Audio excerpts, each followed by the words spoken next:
बिहार में पंचायत चुनाव की प्रक्रिया 15 जून से पहले शुरू हो सकती है। दरअसल 15 जून को बिहार के लगभग 2.5 लाख पंचायत प्रतिनिधियों का कार्यकाल खत्म हो रहा है। अगर इससे पहले चुनाव की प्रक्रिया शुरू नहीं हुई तो सरकार को अध्यादेश लाकर पंचायती राज कानून में संशोधन करना होगा, लेकिन सरकार के स्तर पर अभी अध्यादेश लाने की कोई तैयारी नहीं की गई है। लिहाजा संभावना इस बात की बन रही है कि पंचायत प्रतिनिधियों का कार्यकाल खत्म होने से पहले चुनाव की प्रक्रिया शुरू कर दी जाएगी।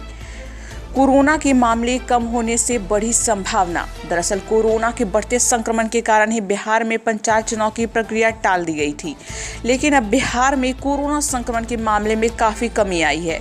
कोरोना के मामले लगातार कम होते जा रहे हैं और उम्मीद जताई जा रही है कि जून के दूसरे सप्ताह तक बिहार में कोरोना की दूसरी लहर थम जाएगी। ऐसे में राज्य निर्वाचन आयोग में सुगबुगाहट शुरू हुई है। हालांकि आयोग का कोई अधिकारी फिलहाल कुछ बोलने को तैयार नहीं है। उधर अगर बिहार में मौजूदा पंचायत प्रतिनिधियों के कार्यकाल खत्म होने से पहले चुनाव की प्रक्रिया शुरू नहीं हुई तो राज्य सरकार को पंचायती राज कानून में संशोधन करना पड़ेगा। इसके लिए सरकार को अध्यादेश लाकर उसे कैबिनेट से पारित कराकर राज्यपाल की मंजूरी लेनी होगी। अध्यादेश के जरिए ही सरकार पंचायत प्रतिनिधियों के अधिकार अपने अधिकारियों को सौंप सकती है, लेकिन सरकार के स्तर पर अध्यादेश की कोई तैयारी नहीं की गई है। लिहाजा चुनावी प्रक्रिया के शुरू होने की संभावना ही जताई जा रही है, लेकिन अगर सरकार को अध्यादेश लाने की जरूरत पड़ी तो फिर पंचायत चुनाव कई महीने के लिए टल सकता है। सरकार के एक वरीय अधिकारी ने बताया कि कोरोना की हालत पर नजर रखी जा रही है। राज्य निर्वाचन आयोग कोरोना की दूसरी लहर से पहले चुनाव की ज्यादातर तैयारी कर चुका था।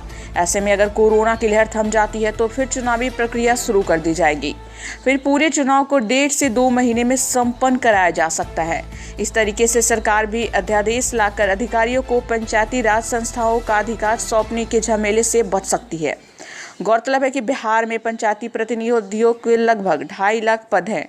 उनके लिए हर पंचायत साल पर चुनाव होता है। बिहार में 8386 ग्राम पंचायत है।